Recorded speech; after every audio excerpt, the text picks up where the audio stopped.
el típico señoro que desde Játiva, que no sabemos todavía qué fue a hacer qué ese día, quizá otra comida privada de trabajo, dándole órdenes de un tema que no sabe absolutamente nada, lleno de errores, sin saber lo que está pasando, pues dándole lecciones a la que está allí, ¿no? Que eso también, bueno, es muy secundario en la desgracia que pasó, pero sí que revela un poco cómo funcionaba. Pero la jueza va a intentar recuperar los mensajes de WhatsApp de este tipo, del jefe de gabinete de Mazón, que los borró. Y como lo recupere, van a ser demoledores seguramente, porque son dos personas, Mazón y José Manuel Cuenca, que son como hermanos, o sea, tienen la máxima confianza para hablar de lo humano, de lo divino y de todo con absoluta sinceridad. Entonces, si los consiguen rescatar, desde luego veremos con crudeza las preocupaciones y las prioridades que tenían ese día las dos personas que hemos visto que eran las más importantes para gestionar la emergencia, porque Cuencas, aunque era un jefe de gabinete, evidentemente estaba actuando como Mazón in pectore, ¿no? Como número 2 del gobierno valenciano.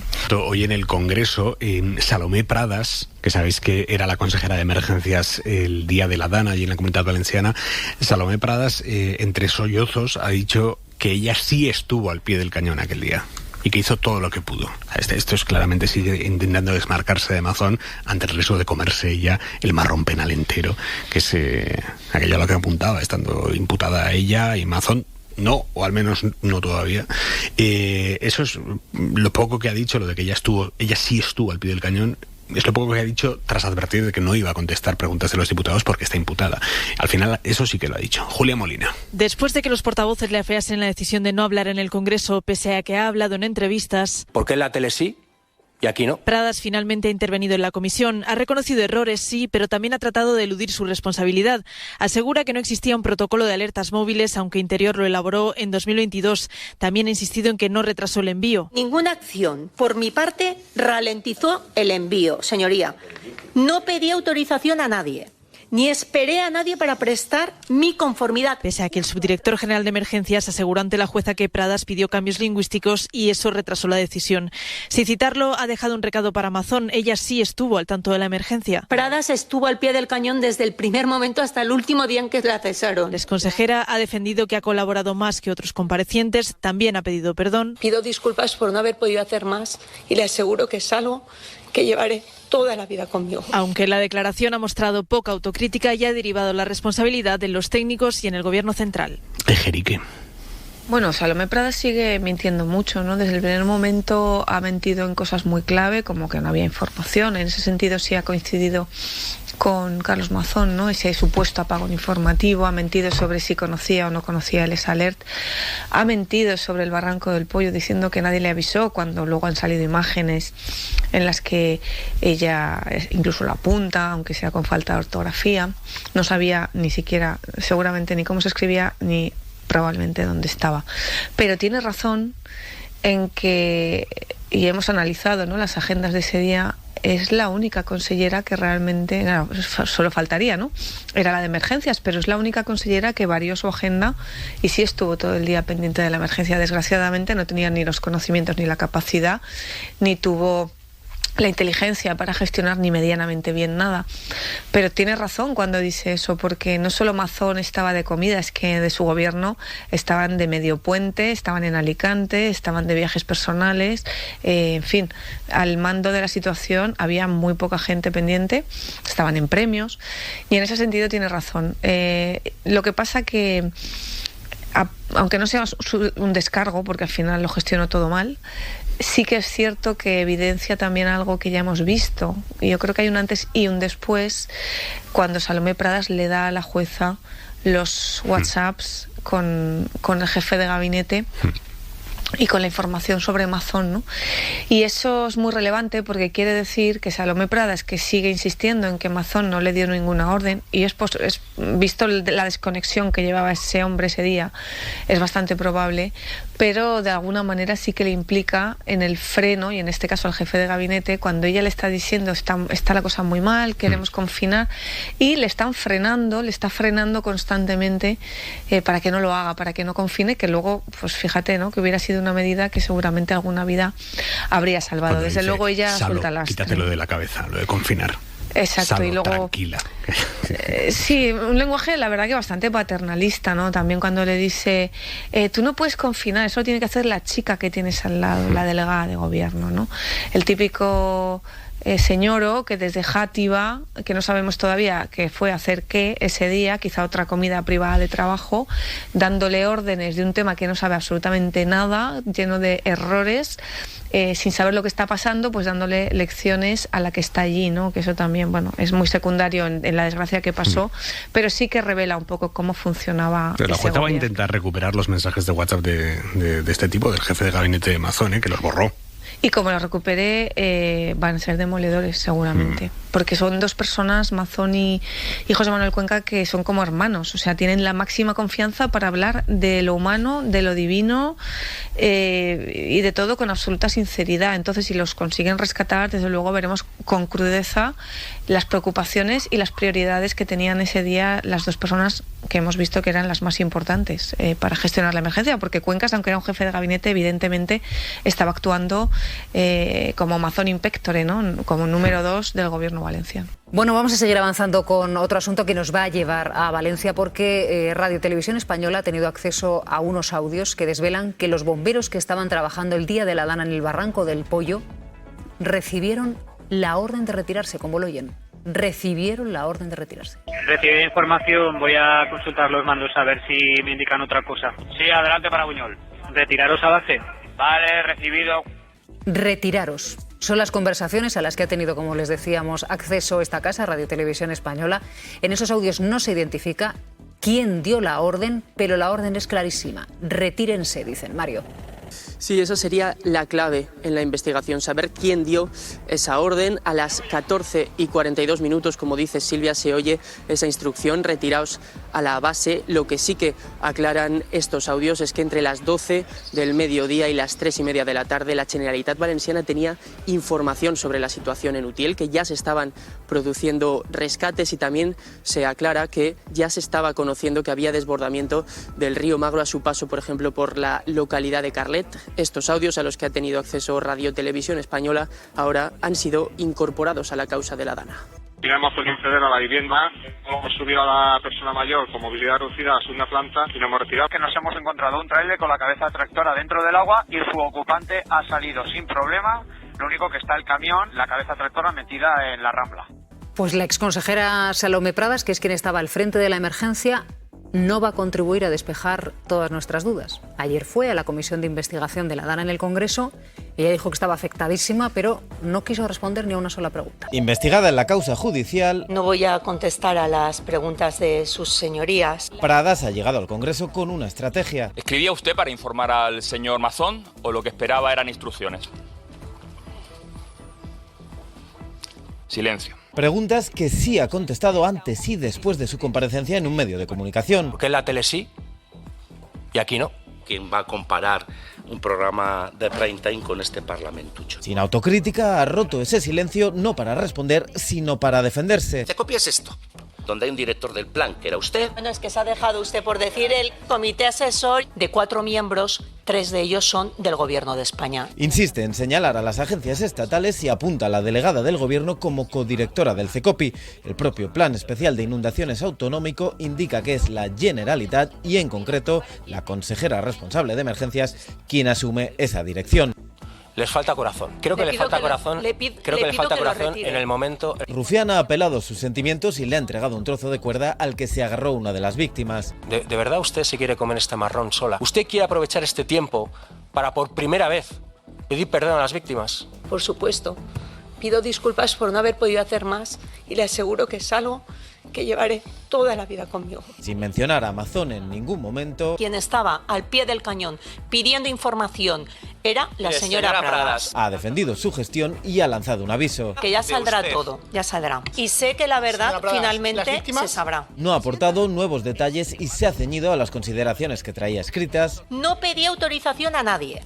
Ni esperé a nadie para negar que Mazón o los mensajes de su jefe de gabinete retrasaran el envío de Les Alert. El problema de Salomé Pradas es que tiene un horizonte penal muy complicado y eso explica muchas de las cosas que hace y las decisiones que toma erráticas, como dice Raquel, y está por ver si está dispuesta a ser el fusible de comerse todo el marrón, por decirlo también coloquialmente, o hablar y contar, aunque eso no sé si le va a exculpar.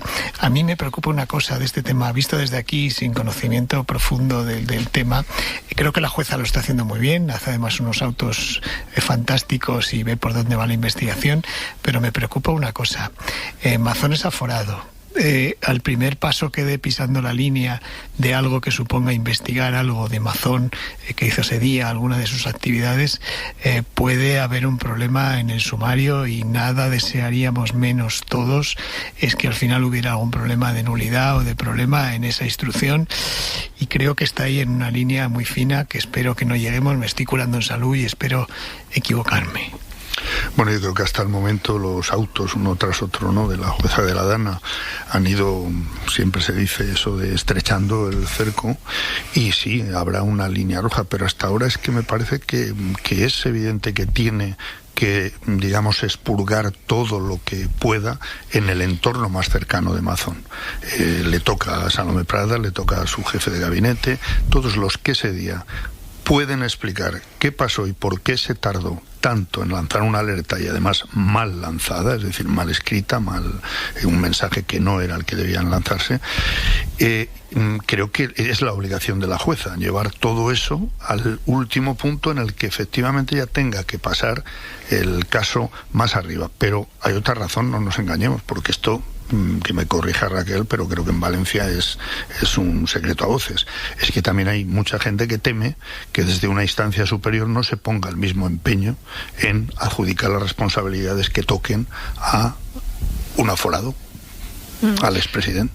Bueno, hay una relación, ¿no?, de amistad o, sí, de sintonía, ¿no?, claro, entre Mazón, pero hay que tener en cuenta que Mazón... Esto ya lo hemos vivido precisamente en Valencia, sí. Raquel, lo hemos vivido unas cuantas veces. Pero 40 segundos, Ejerique. Sí, lo que pasa es que cuando uno es presidente no es lo mismo que cuando no es presidente. Los amigos también, te digo, que corren. Y luego también la Audiencia Provincial le ha dicho a la jueza que investigue todo hasta el final, incluso le ha dado permiso para investigar cosas que pudieron pasar cercanamente a Carlos Mazón. Entonces, en ese sentido, yo creo que ella está todavía bastante protegida por la instancia superior. Por cierto, choca que sigan diciendo que es que AEMET no les informó, cuando AEMET sí que informó. Y de hecho, con el mismo sistema de avisos de AEMET, ahora están tomando decisiones recientemente, estos últimos días, en las últimas horas, en Valencia, con la misma información que dieron hace un año, o hace un año y pico, que entonces no se tuvo en cuenta y que ahora sí que se está teniendo en cuenta, Chema. La verdad es que es inexplicable, no, porque cada vez va teniendo una explicación. Y va teniendo la explicación egoísta también de sálvese quien pueda de las responsabilidades jurídicas, incluso penales y hasta económicas, que puedan tener quienes acaben siendo declarados responsables de lo que allí sucedió. Así de miserable es todo esto. Esa es la herencia de Mazón y del Partido Popular en relación con la Dana en Valencia. Ya lo de la falta de respeto a las víctimas, la negación del carácter incluso de víctimas, casi eso ya pasa a un segundo plano, porque lo que están es en salvar sus responsabilidades. Y claro, para salvar sus responsabilidades, pues vale mentir, vale engañar, vale negar la evidencia, y vale tener a una sociedad como la valenciana y al conjunto de la sociedad española empantanada, con perdón de la palabra, que en este asunto un año y pico después. De verdad que es un escándalo. Bueno, yo creo que a las comisiones de investigación parlamentarias hay que darles una vuelta. Yo no creo que sea de recibo que una persona se la lleve al límite de ponerle un trozo de cuerda de una niña que falleció agarrada y que acabe llorando Salomé Pradas, porque creo que es contraproducente, porque creo que para lo que puede servir esta comisión de investigación es para poner encima todas las mentiras, todas las contradicciones y todas las cuestiones que no se hicieron bien, para intentar sacar un balance y un análisis de lo que no puede volver a fallar confiar en las próximas danas que van a venir, que sabemos que van a venir, que ya están aquí, que han estado hace escasas horas y que se han tomado decisiones. Por lo tanto, este show que ya ha rozado casi lo trágico viéndola llorar, yo creo que no contribuye en nada a la resolución de las responsabilidades políticas, porque luego están las judiciales. Y yo creo que ese tema sí que se está llevando con mucha solvencia y con mucha seriedad. Pero el show y la banalización, en cierta medida, de lo que pasó el día de la Dana, me parece que sobra absolutamente. Pero lo que me llama la atención es que se siga con el argumento de que no nos informó la IMED. Insisto, cuando la IMED informó y la IMED ha seguido el mismo protocolo exactamente en las dos sucesivas danas, afortunadamente no tan brutales, pero que hasta las últimas horas ha obligado a suspender que el partido de fútbol. O sea, que con la misma herramienta informativa de la IMED, ahora se están tomando unas decisiones que en octubre del año pasado no se tomaron, Carlos. Vamos a ver, estamos viendo estrategias judiciales. Estamos presenciando simplemente personas que están intentando librarse de una cosa bastante grave como es la responsabilidad indirecta de haber podido causar la muerte, o por lo menos por responsabilidad indirecta de la muerte de 229 personas. Es un caso gravísimo que puede acabar en cárcel, que puede acabar en cosas muy serias. Entonces, estas personas están asesoradas por sus abogados para intentar defenderse de esa responsabilidad penal. Pero la responsabilidad política está absolutamente dilucidada. Todo el mundo tiene claro lo que pasó. Todo el mundo tiene claro que fue un desastre. Evidentemente, Salomé Pradas tiene clarísimo que lo hizo fatal, porque evidentemente sabe perfectamente todos los inmensos errores y probablemente se torturará por ello. Sabe perfectamente los inmensos errores que cometió.